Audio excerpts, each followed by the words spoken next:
teacher for 15 years. Now for 12 years I've been an evangelist, and I travel around and speak on creation, evolution, and dinosaurs. And it's an honor to be here in Coeur d'Alene, Idaho. My first time to preach in your city. How many have been to one of my seminars before or have seen one of the tapes before? Oh, quite a few, okay. How many have not? And how many do not understand the question so far? Okay, that's what I thought. Well, great, it's an honor to be here. I tell folks right up front before I get started too far, because I don't want anybody sneaking up on me, I believe the Bible is the infallible, inspired, inerrant Word of the living God. I believe it from cover to cover. I even believe the cover on mine. It says Kent Hovind. I believe that. And what I try to do in my seminars, I have 3 distinct goals. Number 1, I want to strengthen your faith in the Word of God. Number 2, if you're not saved, I'm going to try to get you saved. I'm after you. I'll tell you right now, I'm after you. Okay. Number 3, if you're saved and you're not doing much for the Lord, then I'm going to try to make you uncomfortable. Everybody ought to find something to do for the Lord, okay? The worst of you could serve as bad examples, if nothing else. But you can all find something to do for the Lord. All right, this is not my wife. This is just a picture of her. We live in Pensacola, Florida. I've been there 12 years. We have 3 kids, 1 of each. My kids are, at this time, 21, 22, 23, a year and 2 weeks apart. We call that family planning where I come from. Got the 2 boys married off now, and as soon as I find someone to take over payments on my daughter, I'm going to be home free. So that's the plan. One of my hobbies for many years, I have been collecting science books. I like science. And you can ask any of my kids or ask my wife, when I get bored, which isn't too often around our place, I just read science books. I like science. Taught it for 15 years. Even though I'm not teaching it anymore, I still like to study. It's so many neat things to learn. And there's an awful lot of good science in these books. But folks, there are some lies in our science books. Now, I'm not against science. I'm not against schools. I'm not against teachers. My brother's in his 34th year teaching public school. My mom retired from teaching public school. There's an awful lot of good godly teachers in the system. But there's some poison in these books. We're going to cover some of that tonight. Richard Dawkins, who hates creationists, said, "It is absolutely safe to say that if you meet someone who claims not to believe in evolution, that person is ignorant, stupid, or insane, or wicked." Well, Richard, we'll send you a copy of this tape, because I'm going to show you 100 reasons why evolution is so stupid. We need to define a few terms, okay? According to the dictionary, stupid means lacking normal intelligence, foolish, silly, a stupid idea, dull and boring. I think evolution is stupid. Now, my mama used to get mad at me when I used that word, so it's a little hard for me, but Bill said, "Brother Hovind, I want you to preach on 100 reasons why evolution is stupid." Okay, Bill, well, you asked for it, so here goes, all right? Let's define some other terms now. The word evolution has at least 6 different meanings, and I've done 58 debates now, and if you're going to get into a debate on evolution with anybody, you better first define what you're talking about, because this is a very slippery term, okay? First, we have cosmic evolution. That would be the Big Bang. There is no evidence whatsoever for that. We'll get into that in just a moment. Then we'd have to have chemical evolution. See, the Big Bang supposedly made hydrogen. Well, how did we get 92 elements, plus the synthetic ones? I mean, how did the chemicals evolve? They don't talk about that much, but that would have to happen. Thirdly, we'd have to have stellar and planetary evolution. Did you know the stars would have to evolve? There's an awful lot of stars out there, folks, but nobody's ever seen one form. There's enough stars out there that everybody on Earth can personally own 2 trillion of them. We've never seen one star forming. We see them blow up from time to time. It's called a nova or a supernova. We've never seen one form. One professor told me one time, he said, "Well, we calculated in the laboratory that if 20 stars explode near each other, it'll produce enough energy to make a brand new star." I said, "Well, that's brilliant. You got to lose 20 to gain 1. You ought to run for Congress. You could help those guys borrow their way out of debt." Man, first place, that's all theoretical. We've never seen it happen, okay? And I think it is scientifically impossible. See, then we'd have to have organic evolution. That would be the origin of life. How did life get started from non-living material? Now, according to the evolution theory, that would have to happen somewhere along the line, long ago and far away. Life had to come from non-living material. And yet, we've never seen that happen. There is no evidence that it can happen. We'll talk about that in a minute. Fifthly, we would have macroevolution. That is where an animal changes into a different kind of animal. Nobody's ever seen a dog produce a non-dog. But the evolutionist believes a dog came from a rock. if you go back far enough in time, 4.6 billion years. Finally, we have microevolution. Now, I don't like this word, okay, because it gets people confused. I think we ought to just call it a variation. But microevolution happens, folks. That is a fact of science. Animals produce a variety of offspring, but it's always the same kind. The first 5 definitions of evolution are stupid. It doesn't happen. It's certainly not part of science. It's something you have to believe in. They teach the kids it all started with a big bang 20 billion years ago. A big bang. I like to ask them some simple questions. What exploded? And where did it come from? And where did the energy come from? Et cetera, et cetera. According to the Big Bang Theory, it all started with a little tiny dot and exploded and spread out over all the universe much faster than the speed of light. Well, the Big Bang Theory, as we'll see in a minute, is stupid. I don't know of a better way to say it. I'm trying to be nice to them, but it is just stupid. The Big Bang idea started with a Belgian astronomer named George something, can't pronounce his last name. George said that this original matter was no more than a few light years in diameter. At the very least, that would be 2, or about 12 trillion miles. So they started off teaching a spot 12 trillion miles across was what exploded. Well, they revised that down. In 1965, they said, no, it was only 275 million miles across. Well, that's way down from 12 trillion. 1972, they said, no, it's only 71 million miles across. I don't know how they know this stuff, but this is what they taught, okay? 1974, they said it was only 54,000 miles across. 1983, they said it was the trillionth the diameter of a proton. Now they're saying it's nothing at all. Nothing exploded. And here we are. This is what the textbooks teach. 18 to 20 billion years ago, all the matter in the universe was concentrated into one very dense, very hot region that may have been much smaller than a period on this page.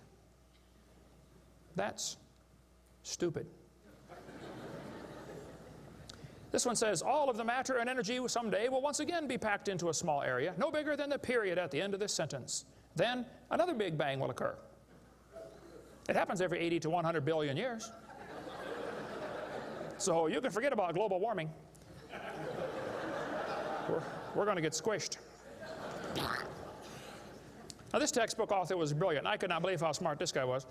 He said, boys and girls, nothing really means nothing.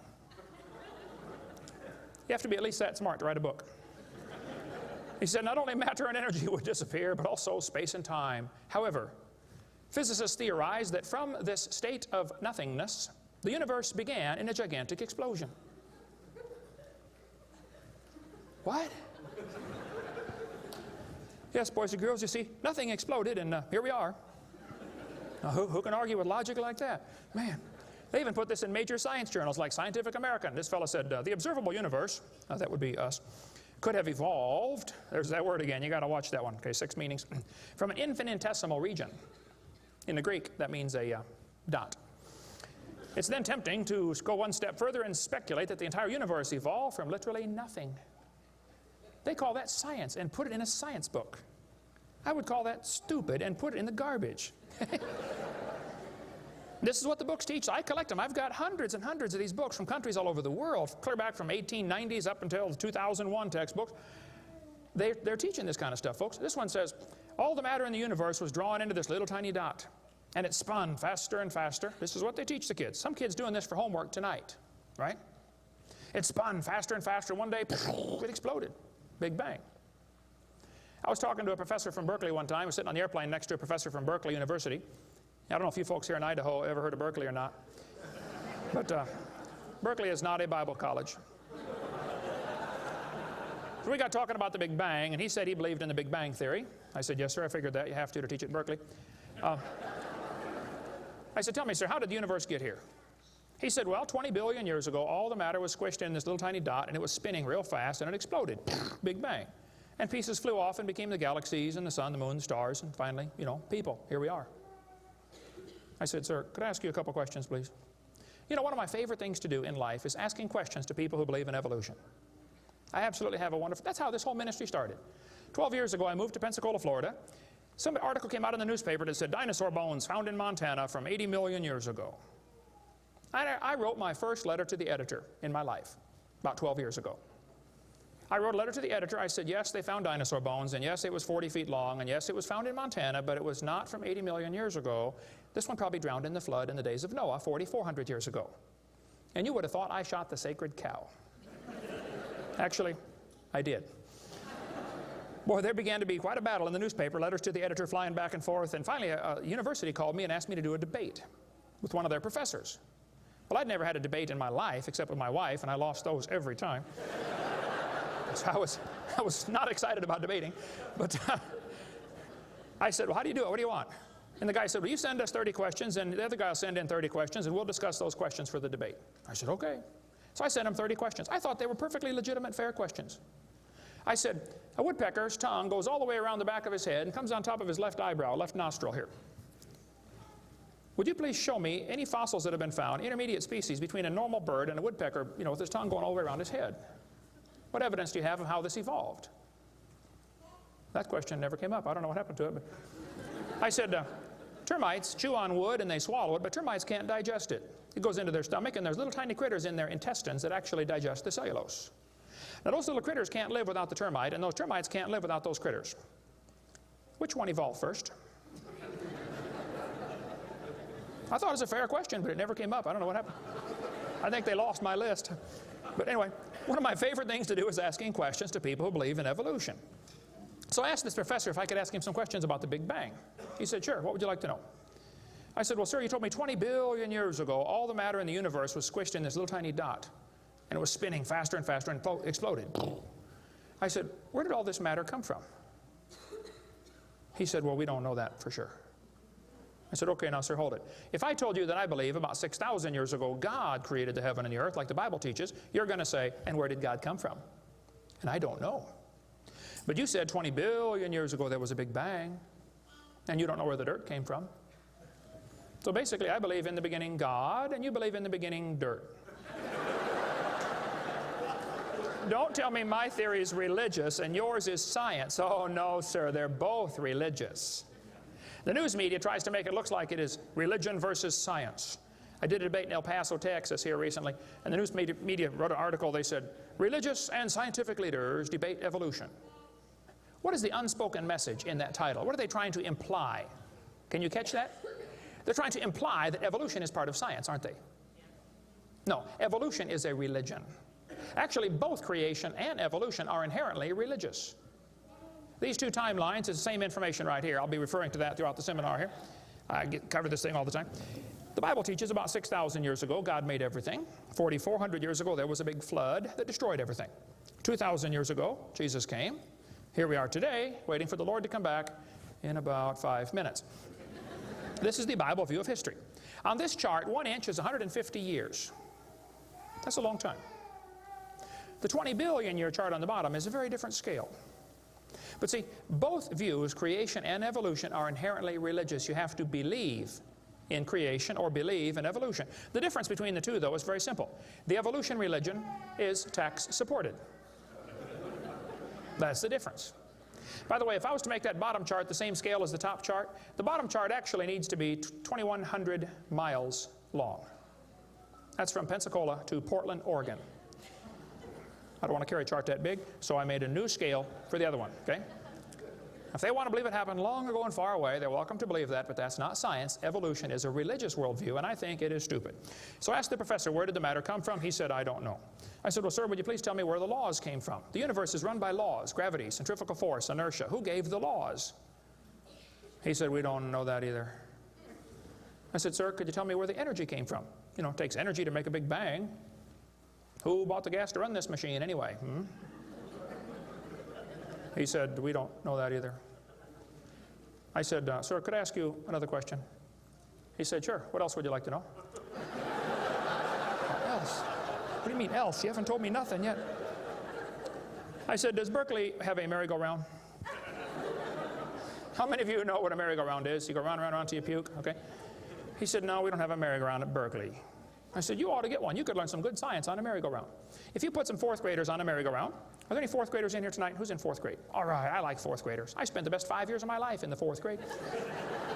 That's before they diagnosed ADD. Put some fourth graders on the merry-go-round. I like using fourth graders because they're tough and they're expendable.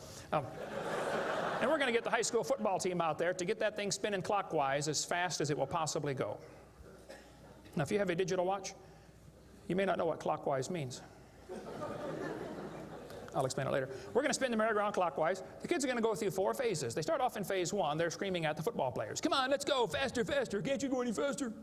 You get up around 30 miles an hour. The kids enter phase 2, where they stop screaming. They just quietly concentrate on trying to hang on for dear life. You get up around 60 miles an hour. The kids enter phase 3, where they start screaming again. But now they're screaming, stop, stop, please, slow down. Don't stop, though. Keep going faster and faster. When you get to about 100 miles an hour, you should enter phase 4. That's where the kids begin to fly off the merry-go-round. Now, when this happens, you will notice a very interesting phenomena of physics. If the merry-go-round is going clockwise, when the kid flies off, the kid will be spinning clockwise until he encounters resistance, like a tree or telephone pole. That's because of a law in physics known as the conservation of angular momentum. You see, if a spinning object breaks apart in a frictionless environment, the fragments will all spin the same direction. It's very simple. It's because the outside is moving faster than the inside. And so it keeps the same direction of spin. The professor said, yes, I understand about the conservation of angular momentum. I said, well, good. I'd like to ask you a question then, sir. If the whole universe began as a swirling dot, like you said, why do 2 planets spin backwards? He said, that's interesting. I said, no, that's more than interesting. It's kind of hard on your Big Bang Theory. Not only that, 6 of the moons are spinning backwards. Why? He said, I don't know. Why do you think they're going backwards? I was hoping he was going to ask that. I said, well, sir, I believe it's very simple. You see, I believe in the beginning God created the heaven and the earth, and God did it that way on purpose, just to make the Big Bang Theory look stupid.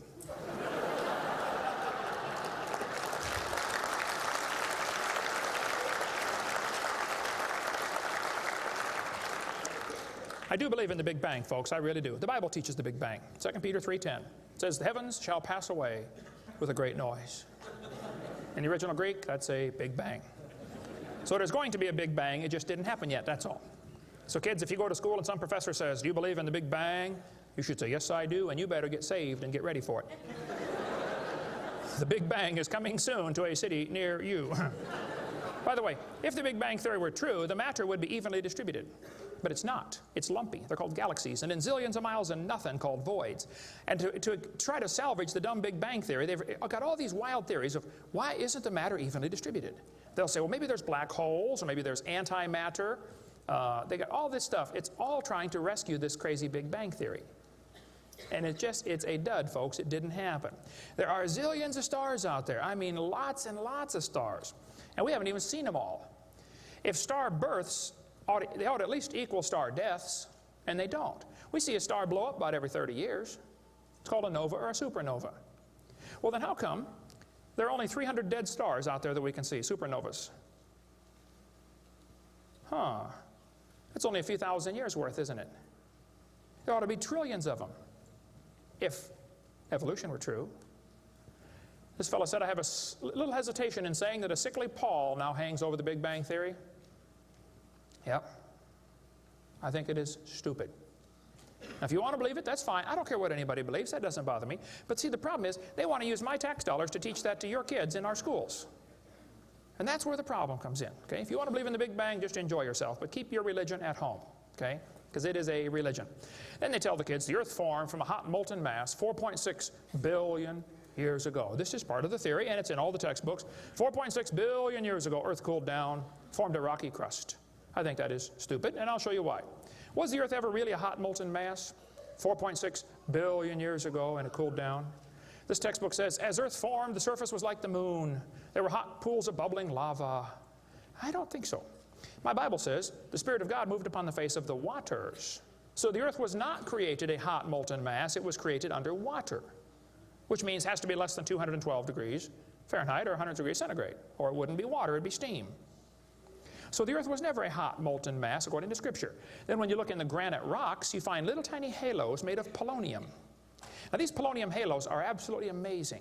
Robert Gentry, a friend of mine from Knoxville, Tennessee area, he has been studying radiopolonium halos for a long time. I met him back in the year 2000 and went down to his laboratory, and I got to see some of the halos through the microscope. These little polonium halos are interesting because they have a half-life of less than a few minutes. If the rock was hot when it polonium, radioactive polonium, decayed and sent out the little particles and made the halo, it would melt away. Like at 4th of July, they shoot fireworks up. Makes a circle. Does the circle stay there? No, it all falls down, right? There are probably none up there now from the last 4th of July, are there? You'd have to freeze the whole atmosphere to keep that sphere in place. This polonium would have to be decaying in a rock that is already solid. So the Earth was never a hot molten mass. Get Robert Gentry's book if you want a lot more on that. But all over, the granites all over the world contain these polonium halos. So it is stupid to say the Earth was a hot molten mass. We have scientific evidence it was not. Here they tell the kids, though, the Earth was hot with large pools of bubbling lava, and that is just stupid. It can't possibly be true. Then they tell them life got started about 3 billion years ago. See, according to the theory, 20 billion years ago there was a big bang. 4.6 billion years ago the Earth cooled down, formed a hard rocky crust, and it rained on the rocks for millions of years and turned them into soup. And the soup came alive about 3 billion years ago. This is what the books teach. This fellow says, both the origin of life and the origin of major groups of animals remains unknown. How did life get started anyway? Well, this textbook tells the kids, oceans formed as it rained on the rocks for millions of years. Yes, boys and girls, millions of years of torrential rains created great oceans. And swirling in the waters of the oceans is a bubbling broth of complex chemicals. Progress from a complex chemical soup to a living organism is very slow. Well, I guess it is. It's totally stopped. Doesn't even happen. That's how slow it is. This one says, the first self-replicating systems must have emerged in this organic soup. Was your great-great-great-great-great-great-great-great-great-great-great-grandpa soup? I think that's stupid, okay? Now, if they want to believe it, that's fine. I don't care what they believe, but don't call it science. What happened back in the 1950s, a guy named Miller and Urey wanted to know how the Earth and solar system had come to be. So they tell the kids he took a mixture of Earth's primitive atmosphere. We'll talk about that in a minute. He never proved how life originated, but he did add evidence to the theory that life could have started by itself. Well, is that true? Now, did he really do that? Well, let's just study the facts here. This textbook tells the kids many important events occurred during the Archean era, the most important of which was the evolution of life. Progress from complex molecules to even simplest living organism was a very long process. Long ago and far away. Fairy tale kids, coming up. First living cells emerged 4 billion to 3.8 billion years ago. I like that word, emerged. They use it all the time, like that explains how it happened, you know, it just emerged. There is no record of the event, they tell the kids. Look, kid, we know what happened and you're going to be tested on this, but there's no proof. Oh, okay, it's not science. First living self-replicating systems must have emerged in this soup. I don't think so. Here's what students are taught in school. This picture of the different glass tubes and flasks and pipes going around, they tell them this is how they made life in the laboratory. He said he studied the chemical reactions of gases that existed in Earth's primitive atmosphere. Ooh, now this is important, okay? Notice up in the upper right-hand corner, he had methane, ammonia, water vapor, and hydrogen, no oxygen. He circulated these gases through these tubes through a spark, supposed to represent lightning. And sure enough, it produced a red goo at the bottom of the flask and had some amino acids in it. They didn't come close to getting life, though. Miller excluded oxygen in a reducing atmosphere because life could not evolve with oxygen. Anything that got together would oxidize. Cut a banana open, lay it on the table, it'll turn brown, it'll oxidize, okay? So will an apple, so will anything alive. It'll oxidize. So that's why he didn't have any oxygen in the experiment. One of his gases was ammonia. Well, this creates a real serious problem because ammonia is destroyed by UV light. And UV light must be blocked by ozone, which is made from oxygen. I got a problem here. This textbook says several billion years ago, Earth's atmosphere had no free oxygen. Well, that's just simply not true. Ozone is made from oxygen and it blocks UV light, and ammonia, one of the gases needed for the experiment, is destroyed by UV light. So life cannot evolve without oxygen. But also life cannot evolve with oxygen. Well, I got a solution for that one. It didn't evolve.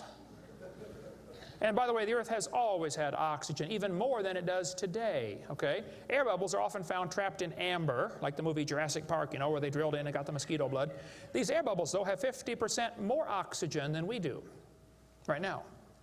We cover more on that on my video series, videotape number 2, about what the pre-flood world was like and why they lived to be 900 on the blue series of tapes out there on the table.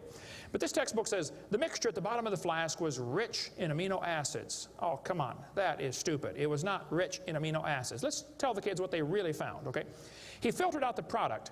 As this gas went through the tubes, he sparked it, produced this goo at the bottom, and he drew the goo off, because if it went through again, it would be destroyed by the spark.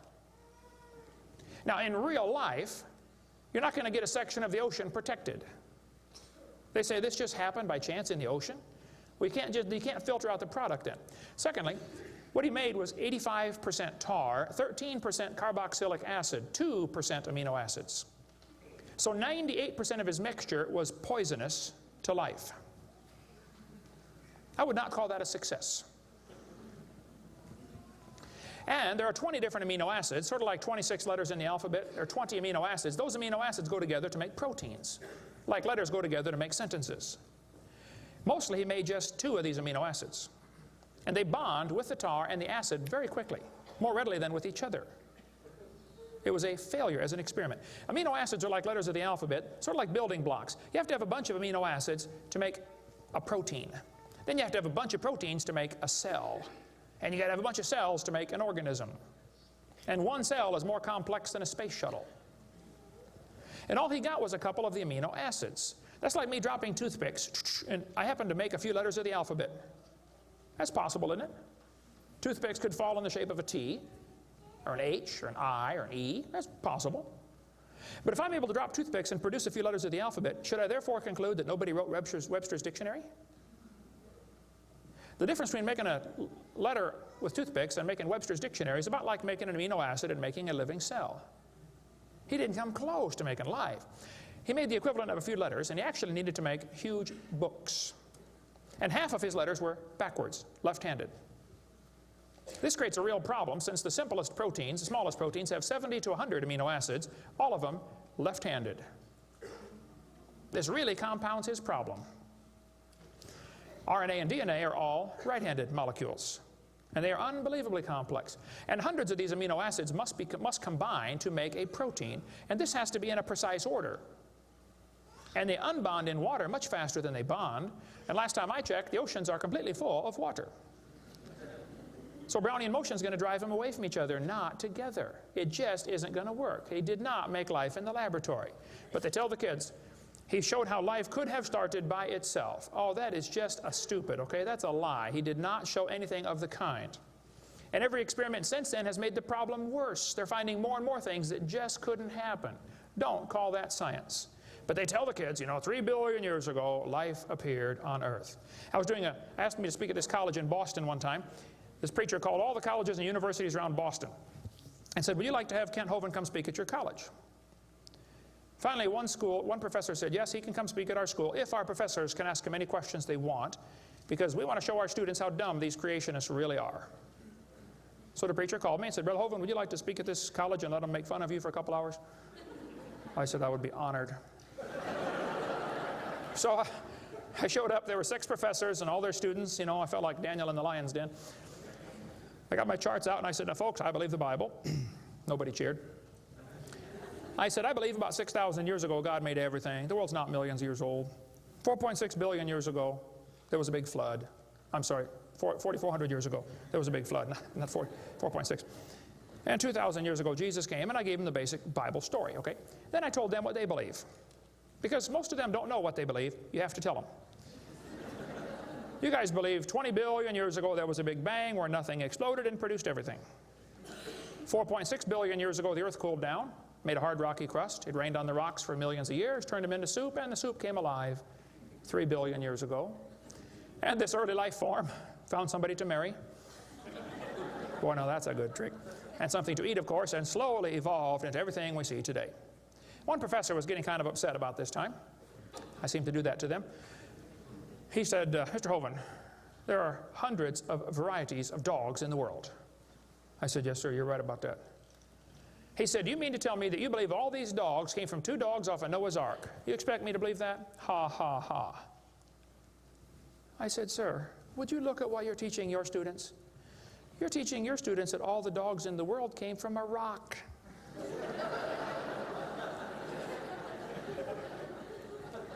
I had one woman, come to me after a debate one time. She was steaming down the aisle. Boy, she was mad. Oh, I could tell I'm in trouble now. I stood there quivering in my boots, you know.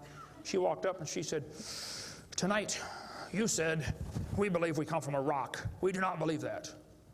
I said, "Well, ma'am, calm down just for a minute." I said, "Do you believe in evolution?" She said, "Yes, I do. I'm a professor here at the university." I said, "Well, would you please tell me then where we came from?" She said, "We came from a macromolecule." I said, "Where did that come from?" She said, "From the oceans, from the prebiotic soup." I said, "Where did that come from?" She said, "Well, it rained on the rocks for millions of years." And you could see it was slowly dawning on her. I do believe I come from a rock, don't I? Yes, ma'am, you do. You ought to be proud of it. Hey, don't step on Grandpa, whatever you do. Look, that's stupid, okay? There's no kind way to say it. There's a great book dealing with some of the flaws in the Miller experiment. If you want more on that for your kids to study out there on the table, get the book Icons of Evolution.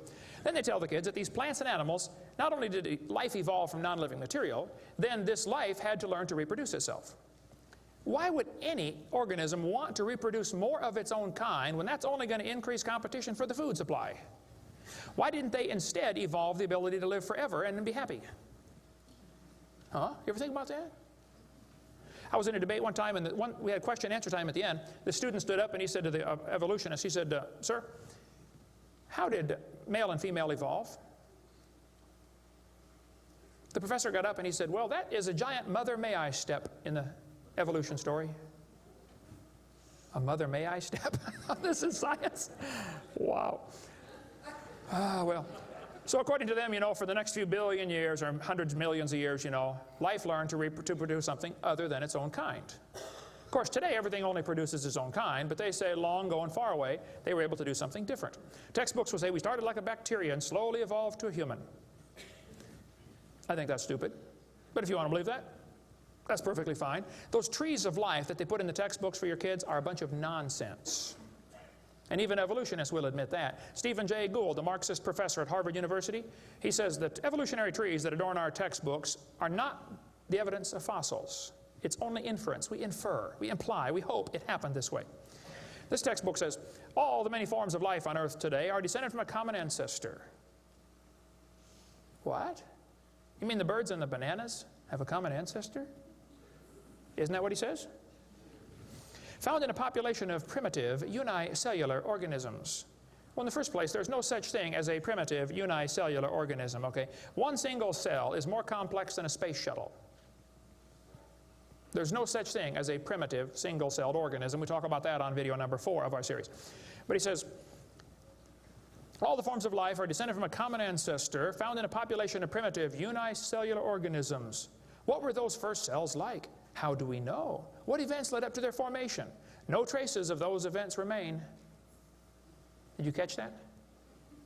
Hey kid, we know what happened, but there's no proof. Primitive, huh? This one says, the humans, mammals, birds, crocodiles, all had a common ancestor. Well, anything inside that circle is religious speculation. It is stupid. Reptiles produce reptiles, dogs produce dogs, people produce people, and there's never been an exception to that. Darwin said, though, if my theory be true, here's his book right here. You can look on page 211. He said, if my theory be true, numberless intermediate varieties must assuredly have existed. Boy, you're right about that, Charlie. I mean, to change from a rock to a dog would take a few changes. David Robb, who believes in evolution very strongly, says, in the years after Darwin, his advocates hoped to find predictable progressions. In general, these have not been found, yet the optimism has died hard, and some pure fantasy has crept into textbooks. Oh, you're kidding. Fantasy in our textbooks? Oh, yep. They tell the kids they have evidence of evolution from fossils. I don't think so. That is stupid, okay? If you find a fossil in the dirt, all you know is it died. You don't know that it had any kids, do you? And you sure don't know that it had different kids. I mean, think about it. You're in a court of law. You bring in a bone to the judge. Judge, I found this bone in the dirt. This is the ancestor of all the humans today. They would laugh at you. You don't know that that's the ancestor of anybody, do you? And why on earth would you think a bone in the dirt can do something animals today cannot do? Animals today can only produce the same kind, right? Dogs produce dogs, folks.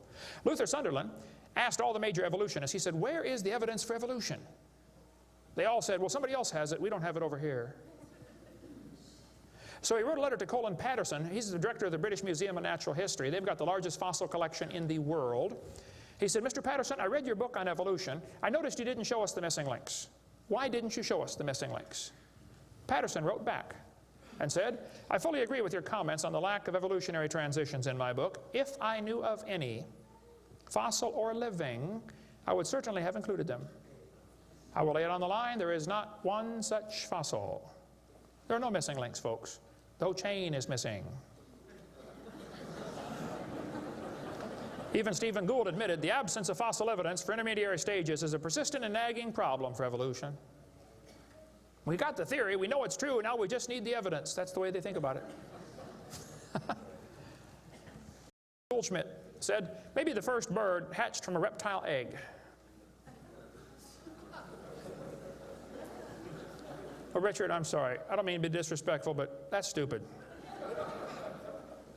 See, what's happened, these guys have looked for missing links in the fossil record. They can't find any, and so they say, well, maybe evolution happened so fast it wasn't preserved. Maybe a reptile laid an egg and a bird hatched out. Well, who did that bird marry?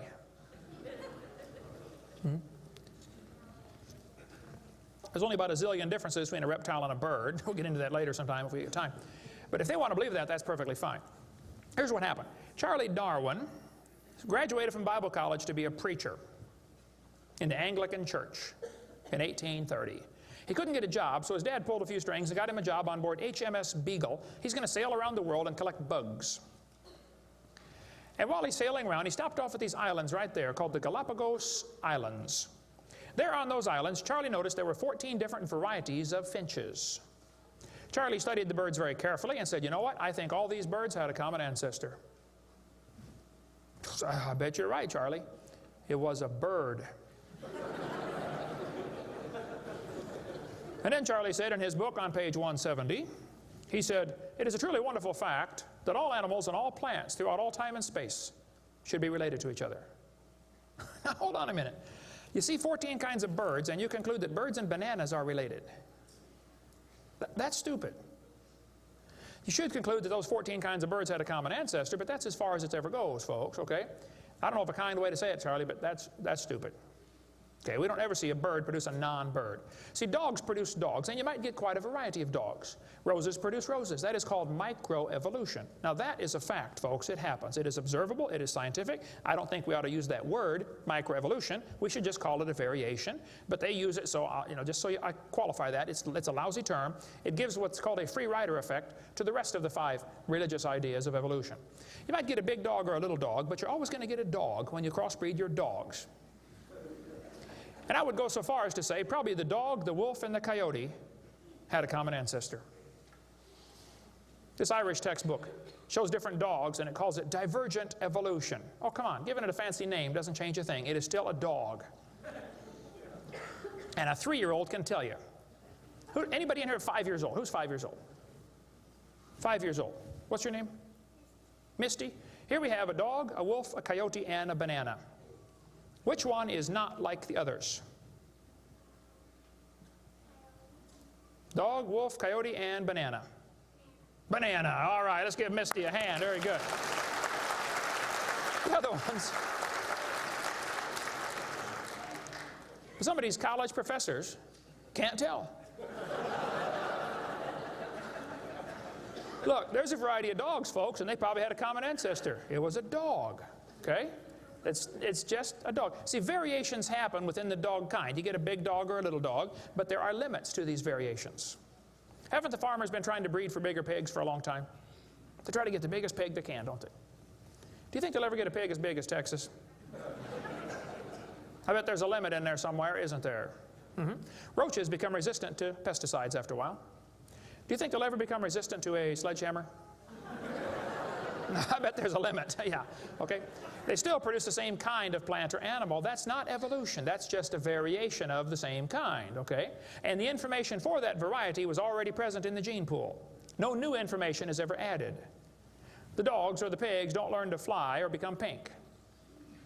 Okay, there's no new information added, just scrambled information. And the gene pool of the new variety is now more limited than before. Somebody spent years crossbreeding dogs to develop a Chihuahua. All that work to make a dog that is 100% useless.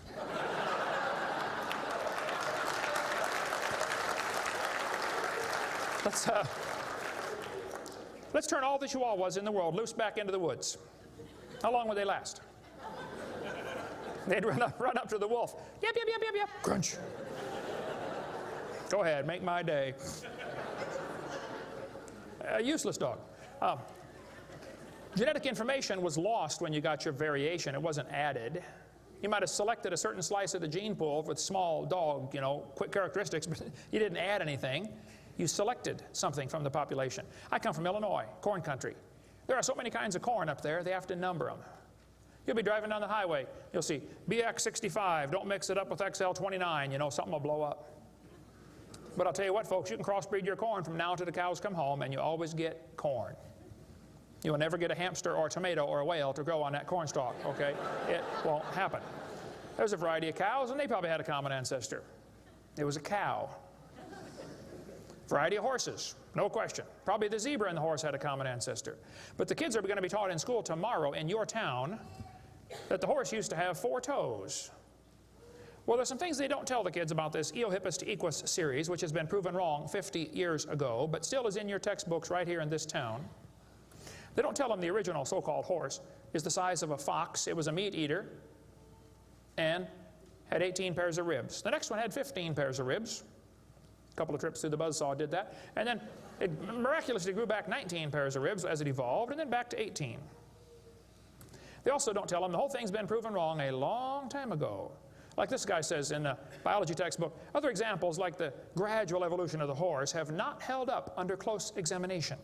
That's a polite way of saying it's proven wrong, okay? This G.G. Simpson back in 1950 said the example of the horse family has been unintentionally falsified. They knew 50 years ago this was false. Why did they keep that in your textbooks? This whole thing was made up by Othniel C. Marsh in 1874. He picked animals from all over the world and put them in order the way he thought it might have happened. They were never found in that order. Modern horses are found in the same layers as the so-called ancient Equus or Eohippus horse. They're found in the same layer. So it can't be the ancestor, that's for sure. The ancient horse is nothing but a Hyracotherium, which is still alive today. By the way, the ribs, the toes, the teeth are very different in these animals. In South America, the fossils go exactly backwards. Instead of 3-toed to 1-toed, it goes 1-toed to 3-toed in the fossil order. They won't talk about that much, but you check it out. That's a fact, folks. They're never found in the order presented in the textbooks. 3-toed and 1-toed gray side by side. Plenty of information on the internet about that. Tulsa Zoo finally took out their display because so many folks complain, why do you have this horse evolution display in the zoo? It's been proven wrong 50 years ago. Take it out. And you folks ought to get together with your school board and say, look, on page whatever it is, 952 of our textbook, it says the horse evolved from a 4-toed ancestor. Let's cut this page out. If you had a page in your textbook teaching the kids the earth was flat, would it be okay to demand that that page be removed? You don't have to buy a whole new book. Just cut the page out. It won't cost the school anything. How many of you would volunteer to help cut the pages out and bring your own scissors? See? Won't cost them a dime. And you send me your book and I'll show you which pages need to be taken out. I've read hundreds of them. I can find them like that. Free of charge. I'll donate my time. Peabody Museum still has the horse evolution on display. As I stood, I've been there many times. It makes my blood boil every time I walk in that place. I'm standing there looking at this lie proven wrong 50 years ago while hundreds of kids come through in school groups. The kids are never told, well, this has been proven wrong, boys and girls. They asked the folks at the Tulsa Zoo before they took the display down, they said, why don't you take this display down? The zoo director said, we don't have the funding to remove it. I've got all the letters back and forth on that. Man, folks, there's quite a variety of horses today, okay? There's big horses and little horses. I was in Baton Rouge, Louisiana a few months ago, got to see where they raised the 30-inch tall horses. I mean, my dog's bigger than that. What do you do with a 30-inch horse? Look at it, I guess is about it. And they sell them for $10,000. Sucker born every minute, I guess. But one lady wrote me a letter and said, Mr. Hovind, we crossbreed zebras, ponies, horses, and mules, not mules, the jackass, and we raise zonkies, zorses, zeonies. They cross every which way. Well, that's probably because they're the original same kind. No problem there. If you want to see all the fatal flaws in the horse evolution story, get the book out there, Icons of Evolution. So then they're going to tell the kids, well, we have evidence for this theory. We think that one animal changed to another, and we can show evidence because many animals have similar forelimb structure. This is called the argument from homology. Well, what do they tell the kids? They'll say, boys and girls, you have two bones in your wrist, radius and ulna. And boys and girls, look at the whale's flipper carefully. Did you know the whale has two bones in his flipper, and they're called the radius and the ulna? Same as ours. Wow. Who named them, teacher? The whale? Think about it. But this is one of the evidences for evolution. They're going to say, boys and girls, comparative anatomy provides further evidence of evolution. The commonalities suggest that these and other vertebrate animals are all related. They probably evolved from a common ancestor. Well, duh. That's stupid, okay? Maybe they all had the same designer. Doesn't prove a common ancestor. By the way, the bones develop from different genes in these different organisms. They are not homologous organisms like they want you to believe. Similar design might prove the same engineer made the design. A lot of bridges in the world are kind of similar to each other. You can go compare, different suspension bridges around the world, Golden Gate Bridge and other bridges, and there's a lot of similarities. That doesn't prove one is the father of the other, or that a tornado put them up. No, it's a design that works good, okay? I discovered that the Pontiac lug nuts from a Pontiac will fit on a Chevy. They will. That proves they both evolved from a Honda 14 million years ago. No, the same engineers are designing these cars. Then they tell the kids about the geologic column. How many have ever heard that the different layers of the earth are different ages?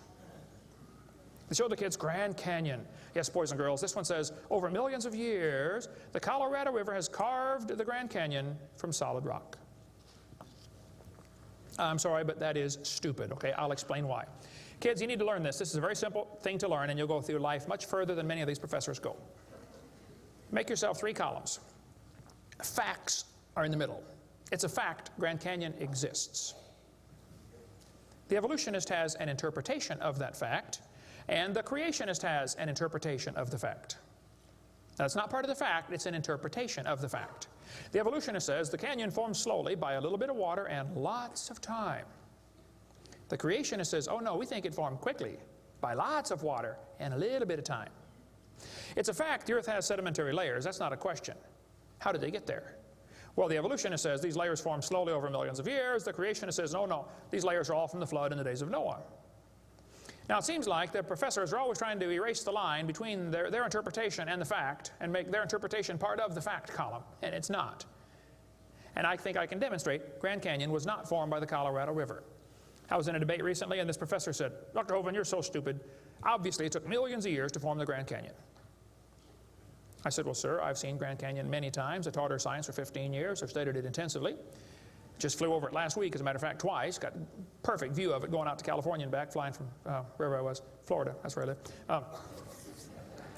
This textbook says, the Colorado River has cut through layer upon layer of rock over millions of years.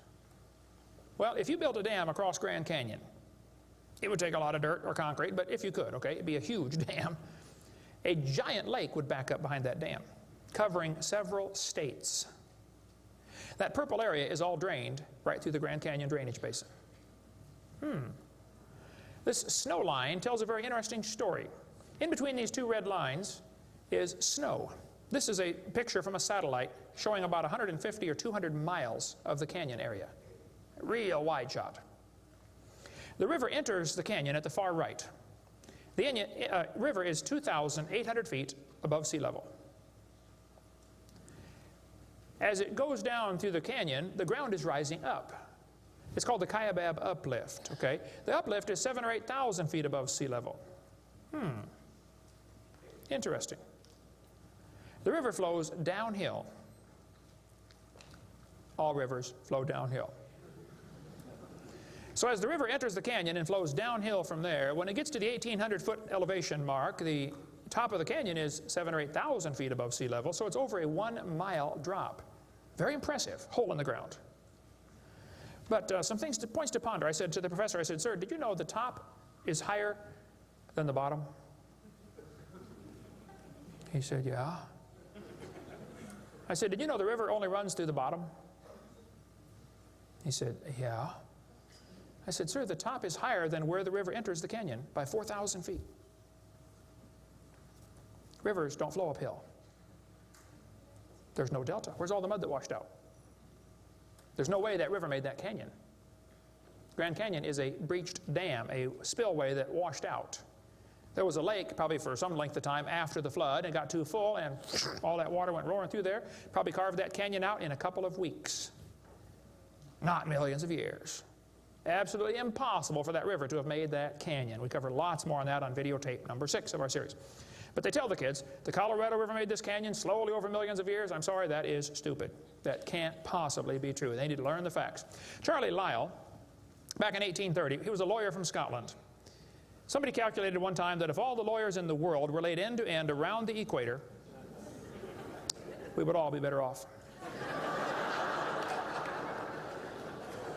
Charlie Lyell hated the Bible. In 1830, he wrote this book right here. Oh, I got it down on the table. I picked up the wrong one. Principles of Geology. Here it is on this table. Charlie Lyell wrote this book, 1830. In this book, he mocked at scriptures. He hated the Bible. You can see it mocking all through they're here. In here, he and other fellows back in that time, Cuvier, Strata Smith, and some of these guys, they invented the geologic column. How many have ever heard of the geologic column before? They say each of the layers is a different age, you know, Cenozoic, Mesozoic, Paleozoic, Archeozoic, all them Zoic boys.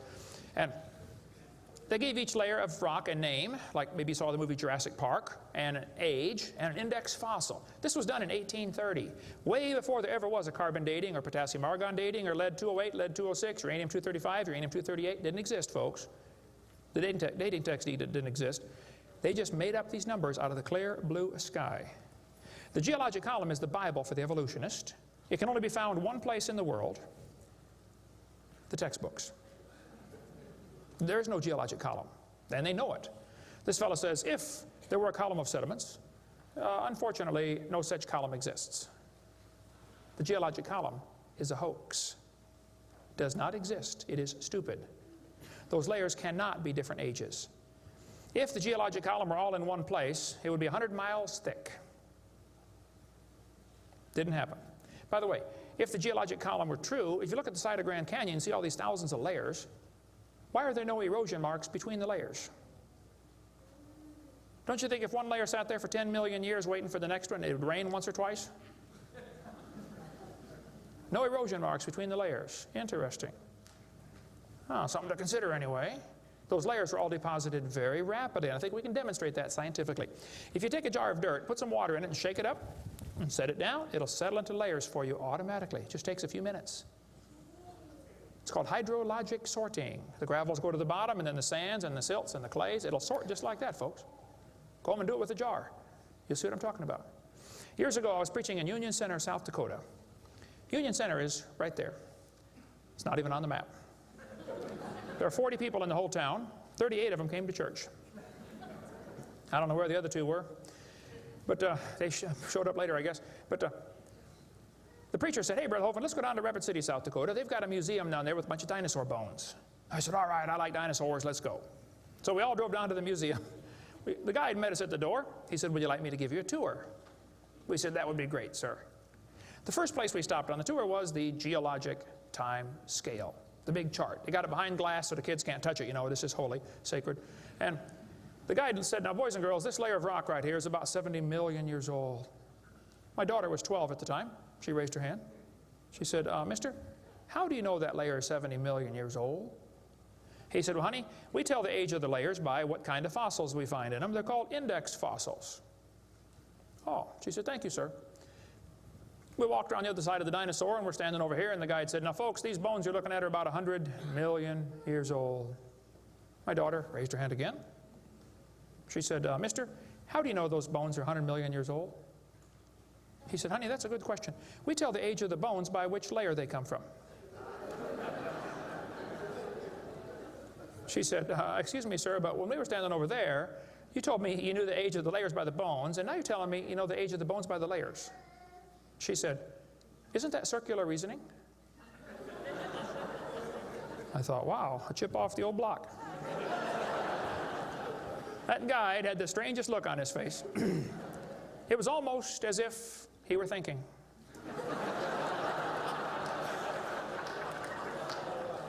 He looked at my daughter. He looked at me. I wasn't about to help him. I thought, wow, this is going to be good. I got to hear this. He looked back at my daughter. He said, you know, you're right. That is circular reasoning. I never thought of that before. Folks, geologic column is a joke. It doesn't exist. It's all based on circular reasoning. We can demonstrate that clearly. Get our video number 4 if you want more information on how it's all based on circular reasoning. I'll just give you a couple of quotes here. This guy says, the rocks do date the fossils, but the fossils date the rocks more accurately.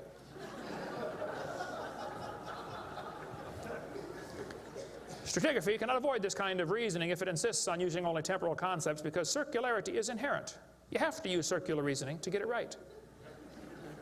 Well, that's stupid. And you don't need to be too bright to figure out that's stupid, okay? This geologic column contains limestone scattered all throughout the geologic column.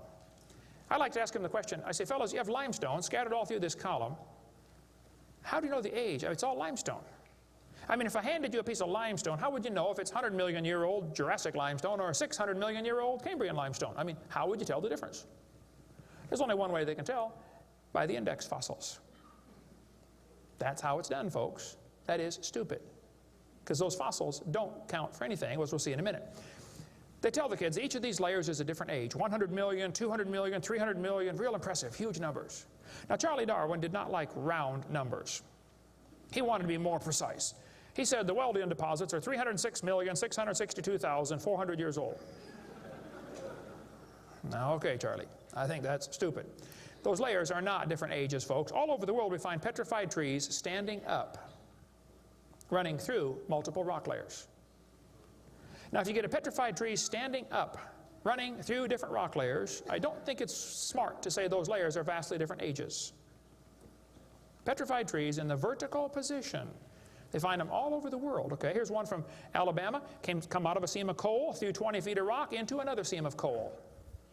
They found about 3 dozen of them, I think, in that one little coal mine, one little area, while they're digging the coal out. Petrified trees standing up.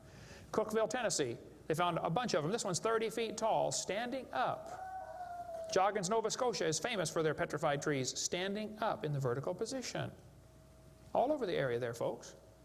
Those trees did not get slowly covered by the sediments over millions of years. They would rot and fall down. Sometimes the petrified trees are upside down, running through many rock layers. Scientists estimate at the bottom of Spirit Lake in Mount St. Helens there are now 20,000 trees that were blown out by the volcano. Thousands of them are standing up in the bottom of the lake, already buried 15 feet deep in mud. None of them grew there. Those trees are going to petrify. Only takes a few years to petrify a piece of wood. In the laboratory, it can be done in 24 hours. We cover lots more on how fast things can petrify in videotape number 6 of our series. But they dug up a guy, they buried this doctor in Tennessee. 14 years later, his wife died. When they went to dig the grave, water soaked into her grave. And they said, oh, we can't bury Grandma there. So they dug a hole on the other side. Water soaked in. So they dug a hole and buried Grandma somewhere else. And then the kids got worried about Grandpa, so they went and dug up his grave. The arms had rotted off, but the rest of the body had petrified in 14 years, turned to stone from water running through the coffin. I got tons of material on how fast things can petrify. Those layers are not different ages. They all formed in one big flood in the days of Noah. To tell the kids the layers are different ages is stupid. That just simply is not true. So what about carbon dating and potassium argon dating and rubidium strontium dating and lead-208, lead-206, uranium-235, uranium-238? Well, we'll cover that after a quick break here. Show you some ways that this is just stupid, okay? That's not a way to tell the age of anything. We're going to give you some more evidence that evolution is stupid. Now, if you want to believe in it, that's perfectly fine. I don't care what you believe in. But the devil is laughing at you for believing in that. He has you fooled, and he is laughing at you, okay? If you want to believe you came from a rock, well, you just enjoy yourself. But that's not science. God made this world. God loves you. God has a plan for your life. And if you don't want it, well, that's your business. But God loves you, and He wants you to come to heaven. And if you'd like to find out how to go to heaven, come see me. I'll be glad to show you. I'm going. It's not because I'm good. If I get what I deserve, I'm in serious trouble. But I've been forgiven by the blood of Jesus Christ. You can have the same thing. After the break, we'll show you some more things that make evolution stupid. Coming up next. Thank you.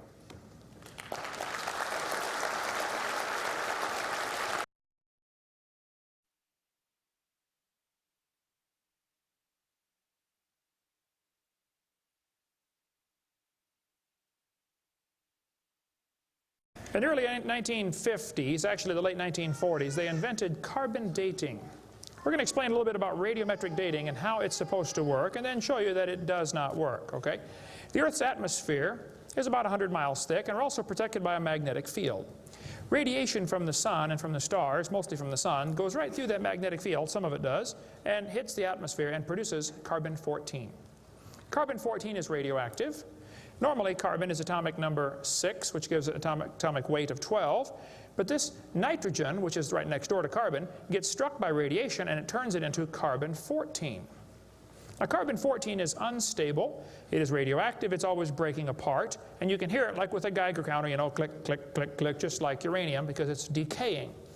They've discovered it decays at a fairly consistent rate. About half of it will decay every 5,730 years.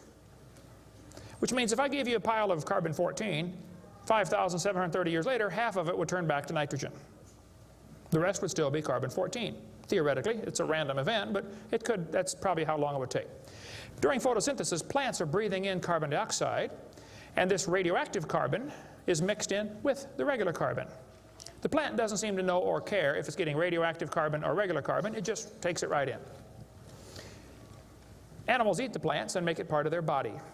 Probably during your lifetime, you have either eaten plants or you've eaten animals that have eaten plants. How many have done that before? Okay. So you probably have radioactive carbon-14 in you. Now, theoretically, what you have in you should match whatever's in the atmosphere, about the same percentage. Because the plants are always breathing this stuff in, and the animals are always eating the plants, and we're always eating the plants and the animals, so it should pretty much stay in balance. It is assumed the ratio of radioactive carbon-14 to normal C12 in the atmosphere would be the same found in living plants and animals. That is an assumption, but it's a reasonable assumption. The atmosphere today is 0.0000765%. Not much. That's how much carbon-14 it has in it. When the plant or animal dies, it stops eating or breathing. How many knew that already? Okay. So whatever it had in it begins to decay. Since half of it will leave in 5,730 years, all you got to do is check to see how much C14 is in it, how much C14 is in the atmosphere, and if it's only got half as much, it's been dead for 5,730 years. Sounds great, but doesn't work. In theory, it never goes to zero, but it goes from a half to a fourth to an eighth to a 16th to a 32nd to not much, okay? After 4 or 5 half-lives, you can't measure it. So if anybody ever tells you, we know the Earth is millions of years old because of carbon dating, you can rest assured they don't have a clue what they're talking about. Because if it worked, it would only work for 30 or 40 or 50,000 years maximum. They compare the amount of C14 in the object being dated with the amount currently in the atmosphere and estimate how long the object has been dead. It sounds good, but there are some assumptions that mess everything up, okay? Assumption number 1, has the amount of C14 in the atmosphere always been the same? Has it reached equilibrium? This is an interesting problem. If I told you to fill a barrel with water, but I drilled holes on the other side of the barrel, while you're filling it, it's leaking out. At some point, it's going to be leaking at the same speed you're filling, and that point is called equilibrium. You will never fill the barrel past that point unless you plug the holes or fill faster. See, it's filling and leaking at the same time, sort of like your checkbook. You know, you put it in and it leaks out, okay? Hopefully you want to at least be at equilibrium, okay? If less than that, you're going to be in trouble eventually. See, if your outgo exceeds your income, your upkeep will be your downfall every time. Well, they say if you took a brand new planet Earth and stuck it out in the solar system, the sun would start producing carbon-14. It would start decaying also right away, And it will take about 30,000 years to reach this equilibrium point. Well, Willard Libby and others who invented carbon-14, University of Chicago in 1947 to 53, he got a Nobel Prize for it in there somewhere. He said, well, it would take 30,000 years to reach equilibrium. He said, well, we know the Earth is millions of years old. Mistake number one. So we can ignore the equilibrium problem. Mistake number two. The Earth's atmosphere has still not reached equilibrium. There's more C14 now than there was 10 years ago, which proves the Earth is less than 30,000 years old, which I could have told them just from reading my Bible. See, if an animal is still alive, be it plant or animal, okay, it should have about 16 clicks per minute on your Geiger counter per gram. If it's 0 years old, actually 0 years dead.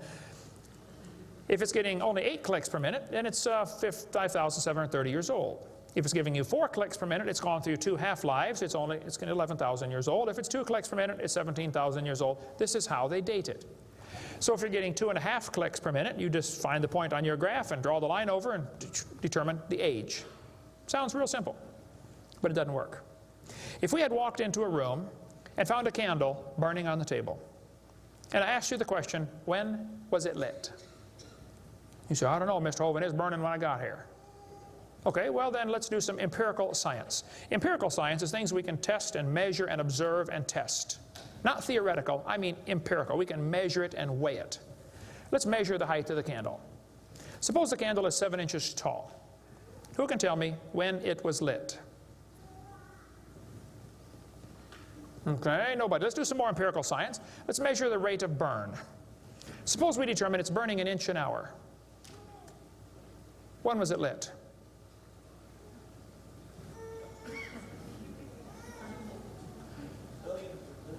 Billions of years ago. You're going to have a hard time telling me unless you're willing to make some assumptions. How tall was it when it started? Oh, we don't have any idea. Has it always burned at the same rate? Oh, we don't know that either, do we? You find a fossil in the dirt, you can measure how much C14 is in it. Very accurately, by the way. And you can measure how fast it's decaying. That's just like measuring the height of your candle and how fast it's burning. Now, when did that animal die? You don't have a clue. Unless you're willing to assume that the C14 when it was alive is the same as we have today, and assume the rate of decay has always been the same down through history. You can't prove either of those. Living mollusk shells were carbon dated at 2,300 years old. Hello, they're still alive. Freshly killed seal carbon dated 1,300 years old. Shells from living snails carbon dated 27,000 years old. That's stupid. He's still alive, okay? I know snails are slow, but 27,000 years, he'd be dead, okay? One part of a mammoth is 29,000 years old, another part's 44,000. One part of Dima was 40,000 years old, another part was 26,000, and the wood next to it is 9,000. The lower leg of a mammoth is 15,000 years old, the skin is 21,000. 2 mammoths found side by side in Alaska, one is 16,000, one's 22,000. Which number is right? Living penguins carbon dated 8,000 years old. 11 human skeletons, the earliest known human remains in the Western Hemisphere, were dated by accelerator mass spectrometer. All 11 dated about 5,000 radiocarbon years. Lava from a 1801 Hawaiian lava flow was 1.6 million years old. Well, hello is not even 200. Another volcano erupted in Hawaii in 1959. When they dated the lava, it was 8.5 million years old. At least potassium argon dating for that, not carbon. Mount Etna in Sicily, I climbed Mount Etna when I was over there some time ago, erupted in 1972, 350,000 years old. Mount St. Helens built a new lava dome in 1982. They dated it, got numbers from 350,000 to 2.8 million. It's not even 20 years old. Here's what you ought to consider about carbon dating. Samples of known age, it doesn't work. If it's a sample of unknown age, it is assumed to work. That's stupid. In the last 2 years, an absolute date has been obtained for the Gandong beds above the Trinal beds. It has the very interesting value of 300,000 years, plus or minus 300,000 years. Well, they nailed that one right on the head, didn't they? See, back in 1770, George Buffon said the Earth is 70,000 years old. 1905, the official age of the Earth was 2 billion. When they went to the moon, they said the Earth and the moon are 3.5 billion years old. 3.5 billion, dated with potassium-argon dating. Now they're telling the students it's 4.6 billion years old. Let's see, that means the Earth is getting older at the rate of 21 million years per year. That's 40 years per minute. Aging rapidly, folks. That's stupid, okay? All they do is add more time to make the theory look more reasonable. Long ago and far away. And when you prove it couldn't happen, they say, well, it was longer ago and farther away. Then they're going to tell the students one of the evidences for evolution is embryology. Now, there aren't too many things about this whole theory that make me angrier than this, so I'm going to try to stay calm and cool and collected while we discuss this.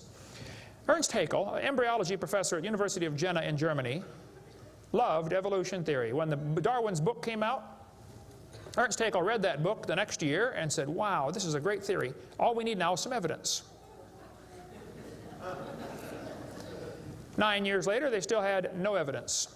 So Ernst Haeckel decided to help Charlie out. He was an embryology professor, the study of animals before they're born. You know, the different embryos of all these different animals. He made drawings that were fake to make them look alike. The students are taught we have evidence from development. I don't think so. The similarity between early stages in development of many different animals helped convince Darwin that all forms of life shared common ancestors. Actually, Darwin considered this by far the strongest single class of evidence in favor, a class of facts in favor of his theory. This is stupid, folks. I'll show you. This textbook says, the human embryo growing in the mother has gills like a fish. Those little folds of skin are not gills, okay? Excuse me. Those little wrinkles under your chin when you're growing up later develop into bones in the ear and glands in the throat. They never have anything to do with breathing. I've seen folks that have 5 or 6 chins and they can't breathe through any of them but the top one. Those are not gill slits. Ernst Haeckel, though, said the turning point in his thinking was when he read Darwin's book, 1860. Haeckel took a drawing of a dog and a human embryo and he changed them to make them look exactly alike. His fake drawings looked almost identical. On top are the real drawings, underneath are Haeckel's fake drawings. He lied, folks, intentionally. He made huge charts of his posters of his drawings of these embryos and traveled all over Germany and just about by himself converted the Germans to believing in evolution. Which later led to the obvious question, well, if evolution is true, then maybe one of the races of people has developed farther than the rest. Which, by the way, is a subtitle to Charlie Darwin's book. You can look at it for yourself. The origin of species by means of natural selection, or the preservation of favored races in the struggle for life. See, Darwin was a racist. We cover lots more on that on video number 5. That one is politically incorrect. You don't want to watch that one, trust me. On top are Haeckel's fake drawings. Underneath are actual photographs of what he claimed he was drawing a picture of. Now, either he's a lousy artist or he's a liar. Well, it turns out he's a liar. He was convicted of fraud by his own university. Proven to be a fraud. But guess what? Haeckel's fake drawings are still used in textbooks in your state right now. Here's a textbook used at the University of West Florida, in the middle of the Bible Belt. It's only been proven wrong 125 years ago. I know it takes a while to get textbooks up to date, but that ought to be plenty of time.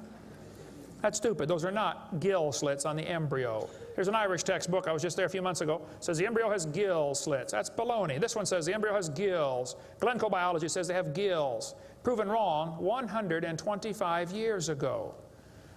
This biology textbook says the human embryo has gills. Here's this Tim Barra writing his book on the myth of creationism. And he mentions the gills are evidence for evolution. You're only 115 years behind, Tim. Miller's still teaching it 125 years after it was proven wrong. I debated Miller on the radio on a St. Louis radio station one time. There's a college textbook still teaching the kids the embryo has gills. This one says, it shows the kids a 5 to 6 week embryo, but it says by 7 months. The fetus looks from the outside like a tiny normal baby, but it's not. It's not a baby at 7 months. Excuse me? A whole bunch of kids born at 5.5 months survive. 34%. That's stupid to say it's not a baby at 7 months development. Maybe you heard about the woman that had surgery on her baby before it was born. They cut the mother open, cut the uterus open. The 5-month-old baby, 5 months in development, reached out and grabbed the doctor's finger. It's not a baby, huh? If it's not a human being, what kind of being is it? If it's not alive, why is it growing? Why do they keep that in the textbooks? Well, that's the only way to justify abortion. They want you to think it's not a human yet. Just a fish with gills. No, it's a human the instant it's conceived. And abortion is murder. Plain and simple. We cover lots more on that on my videotape number 4. You don't want to watch that one either. Then they're going to tell the kids, we've got evidence for evolution because dinosaurs turned to birds. This is stupid. This guy says, dinosaurs are alive as birds. Well, kids, in case you don't know, there are a few differences between a dinosaur and a bird. You don't just put a few feathers on them and say, come on, man, give it a try. It won't hurt too bad. That's stupid, okay? Dinosaurs did not turn to birds, okay? Somewhere along the line, while his front legs are developing into wings, they're going to be half leg, half wing, which means he can't run and he can't fly yet. He's going to have a hard time, isn't he? No, dinosaurs did not turn into birds. That is stupid, okay? They say, we've got proof that they did. Archaeopteryx, which means ancient wing. That's supposed to be evidence for evolution. It's in just about every textbook I've seen dealing with this topic. Archaeopteryx is supposed to be evidence. Here's a 1999 textbook. Now, Archaeopteryx was proven to be a fraud in 1986. So this author is 13 years behind the time. Archaeopteryx means ancient wing. They're going to say, see, boys and girls, he's got claws on his wings. Yeah, so? 12 birds today have claws on their wings. The ostrich does, the Watson does, Topical does, ibis does. So what? It's kind of unusual, but 12 birds have it. They're going to say, well, he's got teeth in his beak. That proves he's got a reptilian feature. Well, now, wait a minute. Some reptiles have teeth, some don't. Some mammals have teeth, some don't. Some fish have teeth, some don't. Some of you have teeth, some don't. Okay? That doesn't prove a thing, all right? Alan Fiducia is considered one of the world's experts on birds. He believes in evolution. University of Chapel Hill, North Carolina, Chapel Hill. He said, paleontologists have tried to turn Archaeopteryx into an earthbound feathered dinosaur, but it's not. It's a bird, a perching bird, and no amount of paleo-babble is going to change that. It's a bird. By the way, even by their twisted thinking, birds are found in layers lower than Archaeopteryx. If you find fully formed birds in rock that you think is 130 million years old, then Archaeopteryx at 65 million years old cannot be a missing link, can it? Because birds were already here. Even with their dumb geologic column, it doesn't work. We cover lots more on that on video 4. They say bird feathers evolved from scales. Well, that's stupid. In the first place, they come from different genes on the chromosome, okay? Developed totally different. A scale is a hard wrinkle in the skin. They attach to the skin very differently. Feathers are incredibly complex, folks. Unbelievably complicated. They're both made from the same protein, keratin, and that's where the similarity stops. So what? Battleships and forks are both made of iron. Doesn't prove they both evolved from a tin can. Proves the engineer's using the same material for different functions. And God used keratin for fingernails and hair and scales and feathers. So, same designer, that's what it proves. A lot more on the bird evolution in the book Icons if you want to get that. Then they tell the kids about the peppered moth. Yes, boys and girls, somebody in England went around and counted the moths on the trees. Must have been a government project. They discovered it's 95% light moths and 5% black. Well, so the story goes, they burned coal in the factories, the trees turned black, and the moths changed to black moths. Because when they counted them again, they said they found 95% black and 5% light. Actually, the whole story is a lie. It never happened. After 40 years of watching, they found 2 moths on the trees. 2 total out of 40 years. So they glued dead moths to the tree to take a picture for your kid's textbook. Then he wanted to get a picture of a bird eating a moth, so he put some moths in the refrigerator to calm them down, so they got nearly frozen. Then he put them on the tree, and they couldn't even hang on to the tree, so he warmed them up on the hood of his car. Put them out there on the tree and the moth is staggering around trying to warm up, and a bird ate one. He got a picture. Wow, proof of evolution. It's a lie. Didn't happen. Even if it were true, dark moths and light moths were there at the beginning, and dark moths and light moths were there at the end. The ratio of population might have shifted, but the story wasn't true. So, doesn't prove anything. That's stupid. That's not evidence for evolution. They tell the kids, we've got vestigial structures. Now, a vestigial structure is something you don't need anymore. They'll say, boys and girls, you have an appendix that you don't need anymore. That's a vestigial structure. That's proof of evolution. Well, excuse me, you do need your appendix, okay? That is stupid. The appendix is part of your immune system. If your appendix is taken out, you can still live, okay? But it increases your susceptibility to quite a few diseases. You could live without both your legs and both your arms and both your eyes also. That doesn't prove you don't need them. Does it? There are no vestigial organs. And even if there were, that would be the opposite of evolution. That's losing, not gaining. This textbook says, boys and girls, whales, and many organisms here, like a whale, retain traces of their evolutionary history. For example, the whale retains pelvic and leg bones as useless vestiges. I'm sorry, that's not true. This one says, just imagine whales walking around. It's true. These little bones right there is what they're talking about. Just imagine him walking around. I can see it now, can't you? All you need is a good imagination and some LSD and you'll be able to see that whale walking in real life. This textbook says, the whale's pelvis is evidence of its evolution from four-legged land-dwelling mammals. Well, that is stupid, okay? Those bones in the whale's abdomen are essential to hold muscles that support the reproductive system. Without those bones and those special muscles, the whales cannot reproduce. This has nothing to do with walking on land. It has to do with getting more baby whales. So the author that wrote this is either ignorant of his whale anatomy and should not be writing a book about it, or he's a liar trying to push a theory off on our kids. Here, this one says, whales once lived on land. Whales were not always sea dwellers. Modern whales show skeletal evidence of previous existence on dry land.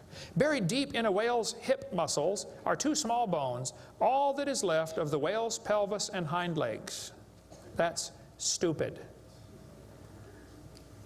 The male and female bones are very different on whales. Check your whale anatomy and tear that page out of your book. Has no business being in there. This textbook says, humans have a tailbone at the end of the spine that is of no apparent use. I was debating a guy in North Alabama. He was the president of the North Alabama Atheist Association or something like that.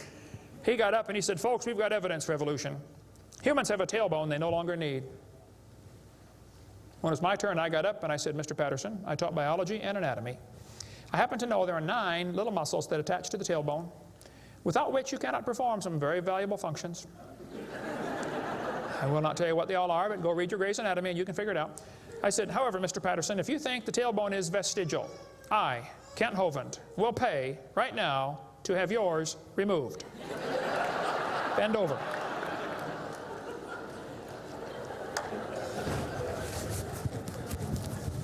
That is stupid, folks. The tailbone is not vestigial. This one says, the coccyx, that's the tailbone, the small bone at the end of the human vertebral column has no present function and is thought to be the remainder of bones that once occupied the long tail of a tree-living ancestor. I was taught when I went to school, man used to have a tail, but he lost it because he didn't need it. I thought, didn't need it? Have you ever thought how handy a tail would be? Have you ever come to the door with 2 sacks of groceries? Wouldn't that be nice, man, be able to grab that door and walk right around and get in it? Lost it because we didn't need it. Man, you could drive the car and tune the radio knob and hold a Coke at the same time. We're going to tell the kids that lobe-finned fish show evolution. Yes, boys and girls, during the Devonian period, 410 million years ago, there were fish with lobe fins. What that means is a short arm and then the fin grows. Well, that's stupid, okay? The lobe-finned fish are still alive. They're called the coelacanth. And when they found the first coelacanth in 1938, first people didn't believe it. They said it can't be true because they died millions of years ago. When they finally proved, yes, they're still here, all they said was, wow, they survived for millions of years. Never dawned on them to maybe question the whole theory. Never dawned on them. When Dr. Roy Mackal went to Africa and did expeditions on dinosaurs still alive in the African swamp. University of Chicago microbiology professor Dr. Roy Mackal wrote this book. He went over there twice, interviewed folks who've seen living dinosaurs, people who've never seen a white man. When he showed them the Apatosaurus, they said, yeah, that's Mokele Mbembe. He lives out in the river. He's not friendly. Don't get close. Dr. Mackal said, fellas, that's a dinosaur. They've been dead for 70 million years. The natives said, well, we're sorry. We didn't know about that. All we know is we see them out there once in a while. So Mackal gets back, writes this book, and says, folks, there are still some dinosaurs alive in Africa. Then he says, it's amazing they survived for 70 million years. Never will cross his brain that maybe your basic theory is wrong. Hell, that thought will never enter his mind, I don't think.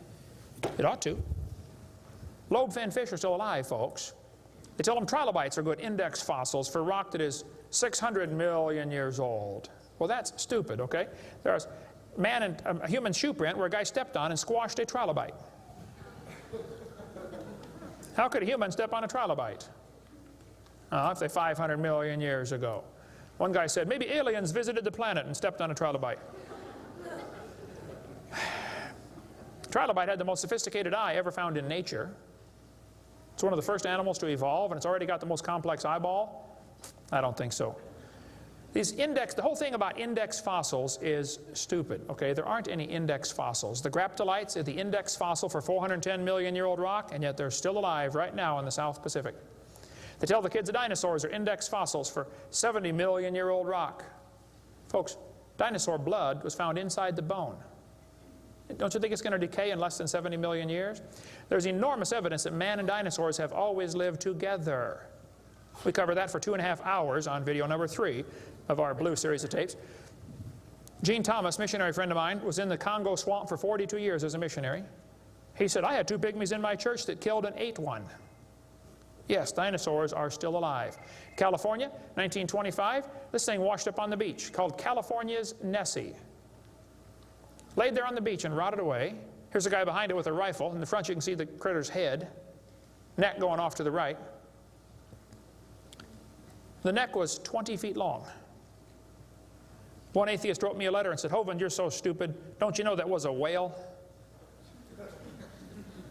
Show me any neck on a whale, would you please? No, I think dinosaurs have always lived with man. They were called dragons for most of history. People killed most of them. There could be a few still around. It wouldn't affect me at all, okay? I don't think there's a lot of them, but there could be a few still out there. They changed the name in 1841 to dinosaur. That's all that happened. And man exterminated most of them. They're mentioned in the Bible. We cover all that video number 3. They're going to tell the kids, we've got evidence for evolution. It works by natural selection. Well, yeah, natural selection works, but see, evolution is based on 2 faulty assumptions. Number 1, they say mutations make something new. That's never been observed. And natural selection makes it survive. That's never been observed. That sounds good theoretically, but it's never been observed. Mutations happen, there's no question, okay? Thousands and thousands of mutations happen. But even guys like Pierre Gross will say, no matter how numerous they may be, mutations do not produce any kind of evolution. They're only scrambling existing information. They're not adding anything new. Here's a 5-legged bull. That's a mutant. There's no new information added. Doesn't the bull already have the gene code to make a leg? You just built one in the wrong place, that's all. This is not new information. This is scrambled information. That's not new. Here's a short-legged sheep. He's the first one the wolf is going to catch. Go, boys, go. Here comes the wolf. Herman didn't make it. Here's a 2-headed turtle. That's a mutant. Not ninja, but he's mutant. He's going to freeze first winter. Nobody makes a double-neck turtleneck sweater. I've never seen one. I've been looking. See, a mutation is scrambling information that already exists. It's like you can take the letters from the word Christmas and get all sorts of different words, scrambling them up. But you never get Xerox, zebra, or queen. The letters aren't available. And a mutation does not give you new information. It scrambles existing information. This textbook shows the kids a 4-wing fly. Look what it says now, kids. You got to be careful or you'll be tricked on this one. Normal fruit flies have 2 wings. This mutant has 4. This rare mutation, like most mutations, is harmful. Look what it says. Beneficial mutations are the raw material for natural selection. Oh, why didn't they show us one? Why did they show us an example of a bad mutation and tell us that good ones is how it works? Show me a good one. You know why nobody's ever shown a good mutation? Because nobody's ever seen a good mutation. One professor I was debating said, I know a good mutation. He said, people in Africa that get sickle cell anemia cannot get malaria. Wow, that's like saying if you cut off your legs, you can't get athlete's foot. Yeah, you're probably right, but that's not a beneficial mutation. They tell them evolution and natural selection go together. He says, this textbook says natural selection causes evolution. That's stupid, okay? Natural selection doesn't cause any evolution. Natural selection is a conservative process that keeps the species strong. That's all it does. That's all it can do. It has no creative properties. Natural selection, nature can only select what there is to select from. If I said, I'm going to go around the world, I'm going to try to raise a race of people that are over 12 feet tall. So everybody under 12 feet tall, we're going to kill them. Year after year, we kill everybody under 12 feet tall. Well, there's nobody to select from, is there? Natural selection can only select what there is to select from. It's a conservative process. If you worked in a factory that produced cars and your job was to check for defects, you know, kick the tires, slam the doors, etc., drive it around, and you caught every single mistake and you rejected it, how long would it take that process to change the car to an airplane? You say it'll never change it. That's my point. Natural selection is like a quality control. It makes sure the bad ones don't survive, but it's not going to change it to something else. Survival of the fittest does not explain arrival of the fittest. And by the way, survival of the fittest is what is called a tautology. Kids, there's a big word. You can learn this. You can use this one on your brother. A tautology is a sentence that means nothing. You can say, oh, you're speaking in tautologies. I'll show you how it works. You say, Professor, why did it survive? I say, oh, because it's the fittest. You know, survival of the fittest. Oh, how do you know it's the fittest? Because it survived. I see. Is that the way it works? That's exactly the way it works. That's stupid, folks, okay? Actually, it's not survival of the fittest. If a whale goes through a school of fish and eats 80% of them, it's survival of the luckiest. I mean, if a snake crawls into a bird's nest and eats 3 out of 4 eggs, does the snake select the weakest of the birds to eat? There's still an egg, man. He's going to eat them all. Okay? Then they do the thing with the fruit flies for the kids. They'll say, boys and girls, we raised flies in the laboratory, and we nuked them and microwaved them and x-rayed them, and we got these flies to have mutated babies. We got flies with curled wings. They fly around, bzz, bzz, bzz, bzz, couldn't go anywhere. They got flies with no wings. What do you call that? A crawl. You can't fly. They raised all these mutated flies in the laboratory and said, you know what, folks? Every fly we got was worse off than Grandpa Fly. Yeah, so? So they tell the kids, you see, this proves that flies have evolved as far as they can go. No, this proves you're messing up with perfectly good flies, okay? God made them right and you're messing them up. Now leave them alone, all right? This guy says, we've got proof for evolution because flies in the north have wings 4% larger than flies in the south. That's proof we all came from a rock. That's stupid, I'm sorry. Then they tell the kids, boys and girls, today you're going to learn to think critically. Watch this sentence here carefully. Some kids doing this for homework tonight. Boys and girls, do you think humans are still evolving? Now what kind of question is that? That's one of those questions like, have you stopped beating your wife yet? Well, if I say yes, I'm admitting I did. If I say no, I'm still doing it. Wow. Right? Go back and look at the original question. Do you think humans are still evolving? Doesn't that question assume that evolution has happened? What if a kid doesn't believe in evolution? How's he supposed to do his homework tonight? That question does not teach him how to think critically. That teaches him what to think, not how to think. That's a Soviet-style indoctrination type question, and the textbooks are full of them. They're not learning how to think. And when the kid gets done with this course, he's going to think he knows how to think. But he doesn't. He knows how to be told what to think. Brainwashing at taxpayer expense. quite a few lies in the textbooks covered in this one. We got a lot more in video number 4. Adolf Hitler said, "You let me control the textbooks, I'll control the state." What is in these books anyway? There's a lot of good science in there, but there's some poison. Professor Wilson at Harvard University said, "As were many persons from Alabama, I was a born-again Christian. When I was 15, I entered the Southern Baptist Church with great fervor and interest in the fundamentalist religion. I left at 17 when I got to the University of Alabama and heard about evolution theory. 1 year of college destroyed his faith." Philip Wentworth said, "When I went to Harvard in the fall of 24, I was not only a Christian, I was a candidate for the ministry. Then for 4 years I underwent a process of mental readjustment which shook my little world to its foundations. Through it all, one thing was clear to me. If I could reconcile religion with intelligence, I knew that I could go on into my chosen career fortified by the experience. If I could not, every consideration of honor would compel me to make other plans. In the end, I gave up the ministry." Scott wrote me a letter and said, "Dr. Hovind, until I went to college, my faith in God was sound. My college history class helped destroy that faith. I started to doubt the Bible and God's Word. I even started to doubt Jesus was truly God's Son and that He died and rose for my sins. My best friend showed me your tapes and I was in awe of what I saw. Everything I thought I knew about life was changed."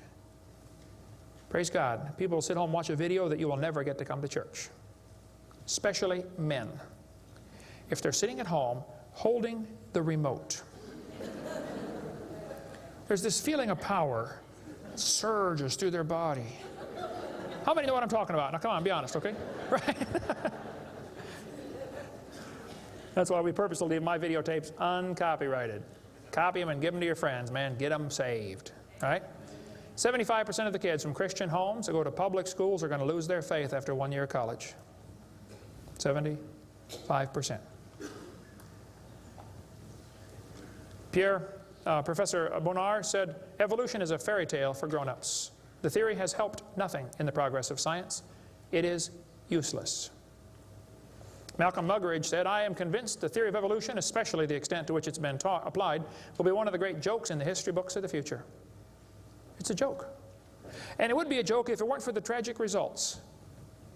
How many kids are taught this thing every day and believe it, and it destroys their faith? Adolf Hitler was a strong believer in evolution. He thought the Jews were an inferior species and needed to be eliminated for the good of humanity. Joseph Stalin was an evolutionist. Trotsky was an evolutionist. Pol Pot from Cambodia was a strong believer in evolution. We covered lots more on that in video number 5. Scientists who go about teaching that evolution is a fact of life are great con men. The story they are telling may be the greatest hoax ever. In explaining evolution, we do not have one iota of fact. Evolution is a shell game. You ever seen those shell games where they put the pea down there and they put the 3 shells on it and the guy tries to get you confused, you know, he messes them around? Evolution is like a shell game. If you ask the biologist, where's the best evidence for evolution? He'll say, oh, it's in geology. I debated Dr. Pigliucci. It's debate number 12, I think, of my series out there, of the red series of tapes. Those are debates. I said, Dr. Pigliucci, you have gotten $650,000 in grant money to study evolution of plants. You've been teaching a course on the evolution of plants for 30 years. What is the best evidence of evolution you're aware of? And he said, the evolution of whales.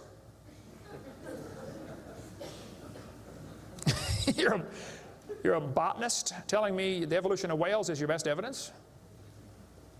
It's always this way, folks. The geologist thinks the anthropologist has the evidence. The anthropologist says, oh no, we don't have it. The biologist has it. It's a shell game. The only problem is there's no P under any of them. Nobody has the evidence. It's a joke. Sir Arthur Keith was selected to write the foreword to Darwin's book when it was republished in 1959 because he was a strong believer in evolution. Arthur Keith said, evolution is unproved and unprovable. We believe it because the only alternative is special creation. And that is unthinkable. I mean, you're not even allowed to think that maybe there's a creator? The only alternative. He's right, by the way. The Russian atheist astronomer came to America and spoke at one of the universities, and he said, started off his speech, he said, folks, either there is a God or there isn't. I thought, boy, this guy's brilliant. He nailed that point right on the head. I got to give him credit for that one. And then he said, both possibilities are frightening. I thought, wow, that's a good statement. You see, if there is a God, we better find out who He is and find out what He wants and do what He says. If there is no God, we're in trouble. We're hurtling through space around the sun right now at 66,000 miles an hour, and nobody's in charge. That's a scary thought. It's real simple. The Bible says, in the beginning, God created the heaven and the earth. The Christian view of history is very simple. God made the world in 6 days just like He said He did. And that explains all the symbiosis relationships. How can certain animals and certain plants require each other? Which one evolved first? There are zillions of symbiosis relationships that can't be explained by evolution. The pre-flood world was very different. The people lived to be 900 years old. We cover that on video number 2, why they lived to be 900. You can check out my website and see them right there, drdino.com. During this time when people lived to be 900, reptiles grew to be huge. See, reptiles, even today, never stop growing. Reptiles grow all their life. So if a reptile lives to be 900 years old, he's going to get real big. Dinosaurs were big lizards that lived with Adam and Eve. And then Noah took dinosaurs on the ark. People say, dinosaurs on the ark, they're kind of big, aren't they? Well, the big ones were big, but the little ones were little. And Noah was 600 years old when he built that boat. I bet he was smart enough to figure out, you don't have to bring the biggest ones you can find.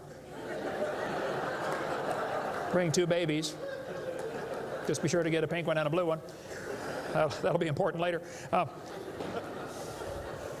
After the flood was over, people killed most of the dragons, as they were called. That's why there's legends of dragons all through history. Plus the climate killed a lot of them. People don't live to be 900 anymore. We cover all that on video number 2. And there might be a few still around. Christians don't need to worry about dinosaurs. They're part of the normal creation. They're mentioned in the Bible. It's all there, folks. We just got to get a good biblical view of history. God created this world. See, it's real simple. Let's summarize here. God made the world. It didn't evolve. Evolution is stupid. There are hundreds of more reasons we can give. We're going to run out of time, though. But if God made the world, He owns it. That means He makes the rules, like the 10 Commandments. We are guilty of breaking His rules. I'll show you. Rule number 9, commandment number 9, thou shalt not bear false witness. That means don't lie. How many of you have ever lied before? Come on, you don't do another one. Put your hand up. Don't give me that pious look. Come on.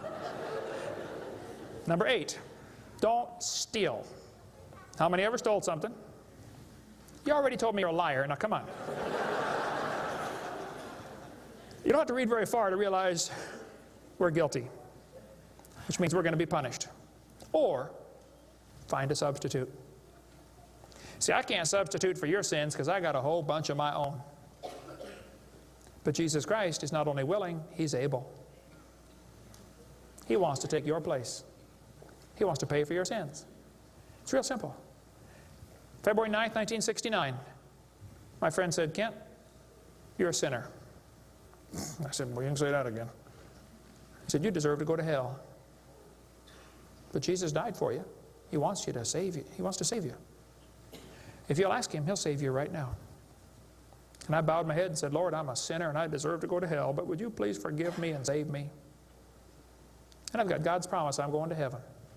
Hey, if you died today, where would you go? You ought to think about it because you will be dead for a long time. Doesn't matter how long you live, you're going to be dead longer than that.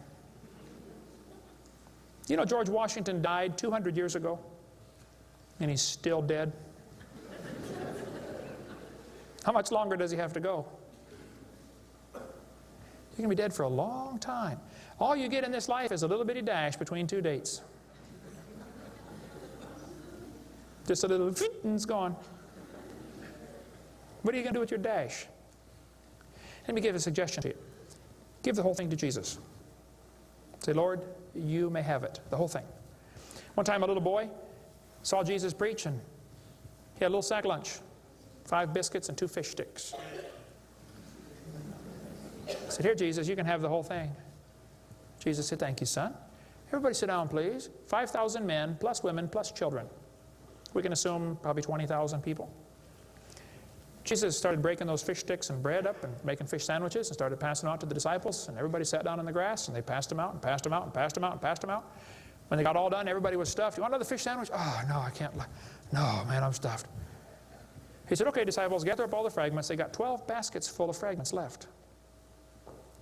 That little boy came home from the meeting. Mama said, hey, son, how'd you like your lunch? Oh, Mom, you won't believe it. Was it good? Oh, it was good, Mom. You have any left? Hey, disciples, come on in here, would you, please? See, he decided to give it all to Jesus. Now, he ended up getting fed himself. He's one of them 20,000 that got fed, you know. He could have kept it and got fed, or he could give it away and get fed. Worked the same either way. If you could learn to give your life away to Jesus, you will get a wonderful life. Plus, it'll bless lots of others. Some of you ought to quit worrying about knocking that dumb ball into the hole in the dirt and start worrying about who's going to heaven or hell. And you ought to quit worrying about getting a fancier car and a fancier house and start worrying about who's going to heaven or hell. Maybe God gave you that good job so you can give some money to missionaries, not so you can build a bigger, fancier house. You know what we need in this country? We need a Christian Barney.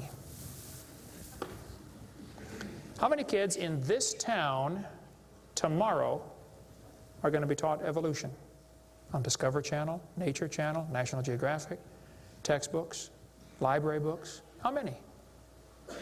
Thousands of them? And they're going to use dinosaurs, aren't they? Little 4-year-old kids get a book. Hey, boys and girls, dinosaurs lived millions of years ago. Isn't that what they say?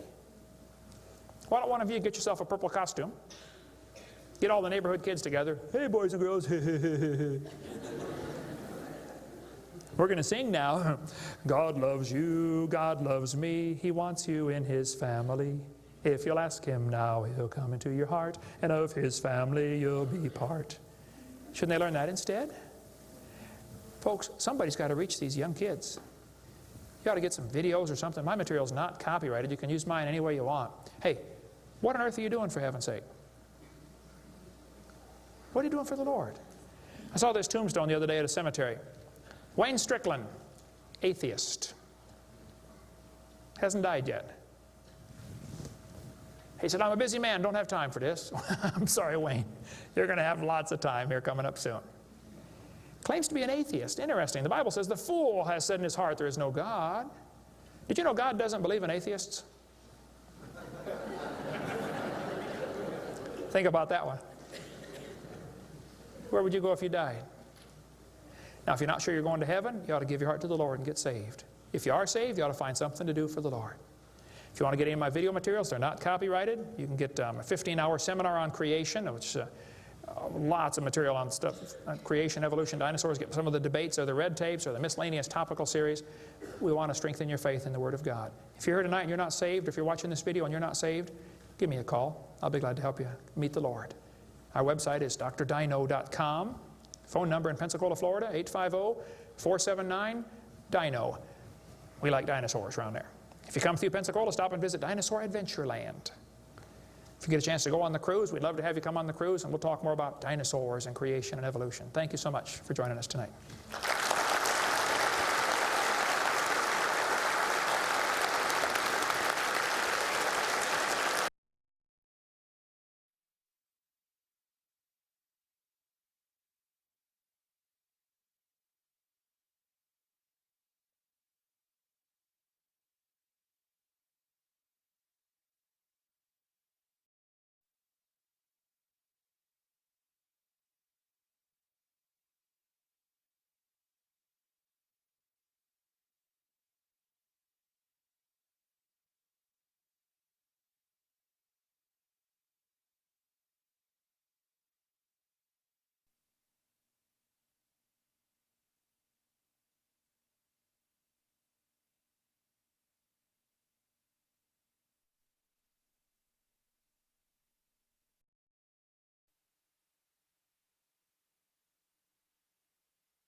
Do you want to know more about how to combat the godless theory of evolution?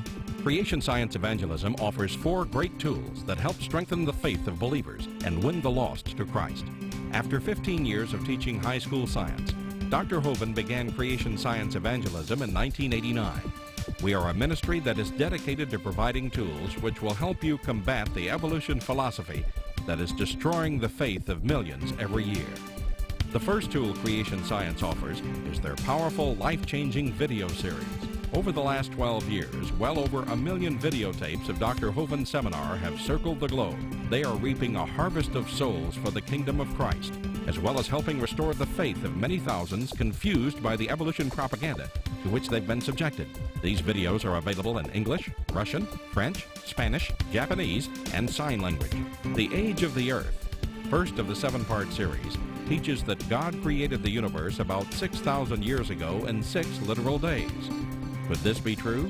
Can it be scientifically proven that the Earth is not billions of years old?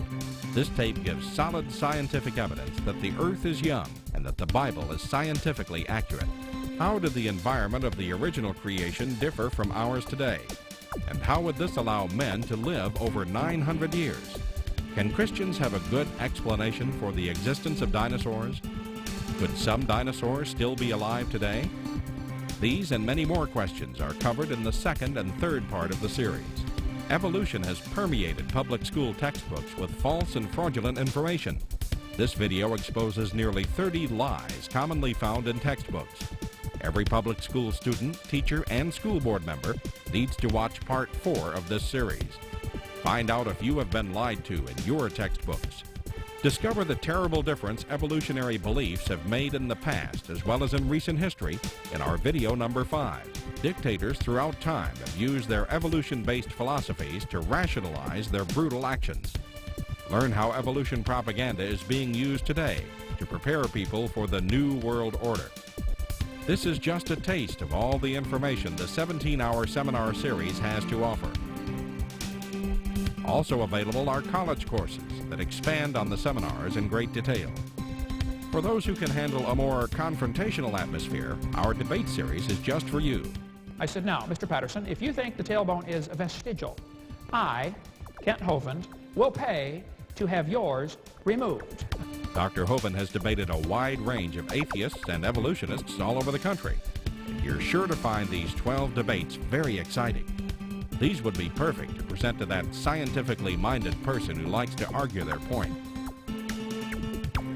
Our topical series includes exciting topics like why evolution is stupid, public school presentation, children's video about dinosaurs, the Bible and health, Leviathan, the fire-breathing dragon, and many more.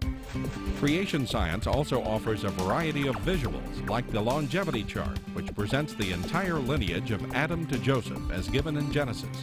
It's exciting to see exactly how many generations were alive at the same time. Hundreds of books on a variety of subjects, videos on incredible creatures that defy evolution, t-shirts, fossils, and more. Make Creation Science Evangelism the one-stop shopping center for your creation material needs. Our 2 websites, www.drdino.com and www.dinosauradventureland.com, provide our second tool for evangelism. drdino.com is packed with lots of information, from charts and graphs to articles and frequently asked questions. This is also where you will find more information on all of the products CSE has to offer. Dinosauradventureland.com is great for the kids. They can play lots of fun games and see unusual rides and activities located at Dinosaur Adventureland in Pensacola, Florida.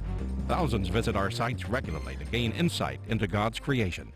The third tool available to you is the live seminars conducted by Dr. Hovind and his son Eric. Since 1989, Dr. Hovind has held seminars and debates in hundreds of churches, schools, and universities in 49 states and 30 foreign countries. His fast-paced, illustrated seminars cover diverse topics, such as evidence for a young Earth, how long Adam lived, dinosaurs living with man, where races came from, radiometric dating, and much more. Our 4th tool is the new, exciting Dinosaur Adventureland. Many thousands have come from all across America to visit our museum, creation bookstore, science center, and theme park. where God gets the glory for science. Our unusual swings, rides, and activities each have a science lesson as well as a spiritual lesson. Captivate everyone from age 4 to 94.